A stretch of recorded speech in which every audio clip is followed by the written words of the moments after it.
सुरीला सुरखाब। अलिफ नगर में एक सुरखाब था जो हंसी भी था और सुरीला भी।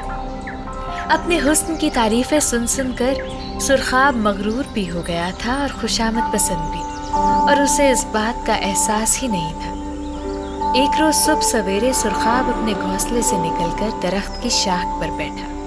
हस्बे मामूल अंगड़ाई लेने के बाद उसने पर फैलाकर गाना गाना शुरू कर दिया। सुरीला सुरखाब, नखरीला सुरखाब,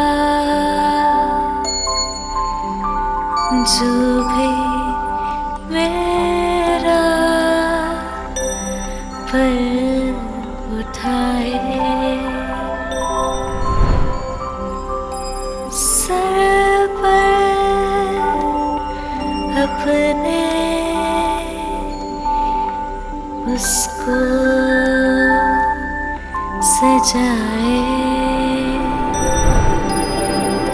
गाना गाते गाते उसने नीचे देखा और वो हक्का बक्का रह गया था। नीचे उसके सुर्ख परों का एक ढेर था और उसके पर अब भी टूट टूट कर उस ढेर पर गिर रहे थे। सुरखाब गाना गाना भूलकर सिसकियां भरने लगा। तभी शातिर शुतुरमुर्ग सैर करते हुए उसके घोंसले के पास से गुजरा और उसने उसे रोते हुए देखा। अरे सुरखाब, तुम्हें क्या हुआ? शातिर शुतुरमुर्ग के सवाल पर सुरखाब धाड़े मारकर रोते हुए कहने लगा, मेरे सारे पर उतर रहे हैं, मुझे लगता है मैं गंजा हो जाऊंगा।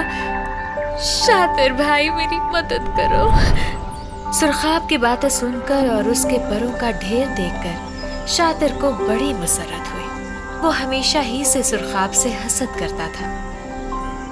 नहीं सुरखाब, इसका कोई इलाज नहीं है। उसने बड़े गरूर से अपने पर फैलाते हुए चक्कर काटा और वहां से चला गया। सुरीले सुरखाब के आंसू रुकने में ही नहीं आ रहे थे। वो दिल ही दिल में अल्लाह ताला से तौबा भी कर रहा था। उसे आज पहली बार एहसास हुआ कि उसने खामखा इतना गरूर किया, क्योंकि पर गिरते ही सुरखाब तो बहुत मामूली और आम सा लगने लगा। तभी दूदू दुम्बा वहां आ निकला। सुरखाब को रोते देखकर वो तड़प उठा, क्योंकि वो हमेशा से ही हसास था। अरे भाई सुरखाब, तुम क्यों रो रहे हो? सुरखाब ने रोते हुए उसको भी अपना मसला बताया। दूदू ने बड़े इत्मीनान से उसे तसल्ली दी और कहने लगा, ओहो सुरखाब भाई, तुम तो खामखा में ही परेशान हो गए। इस मौसम में सारे परिंदों के पर झड़ते हैं, कुछ दिनों में नए निकल आएंगे, इसमें रोने वाली क्या बात है? सुरखाब एकदम खुश होकर दूदू से बोला, तुम सच कह रहे हो दूदू?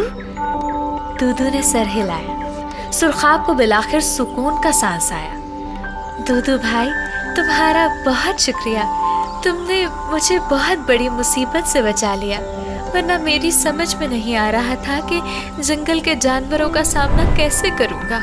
दूदू ने मुस्कुराते हुए कहा, इसीलिए मैं तुमको हमेशा समझाता था सुरखाब भाई कि हर वक्त अपनी तारीफें मत किया करो। तारीफ के लिए तो सारी दुनिया है। तुम दूसरों को सराहा करो, और वो भी उन चीजों के लिए जो हुस्न से ज्यादा अहम है। सुरखाब कुछ और शर्मिंदा हुआ और उसने सर झुकाते हुए दूदू से कहा, तुमने बिल्कुल ठीक कहा दूदू, मैं आइंदा कभी अपनी तारीफ में गीत नहीं गाऊंगा, बल्कि दूसरों की तारीफ करूंगा।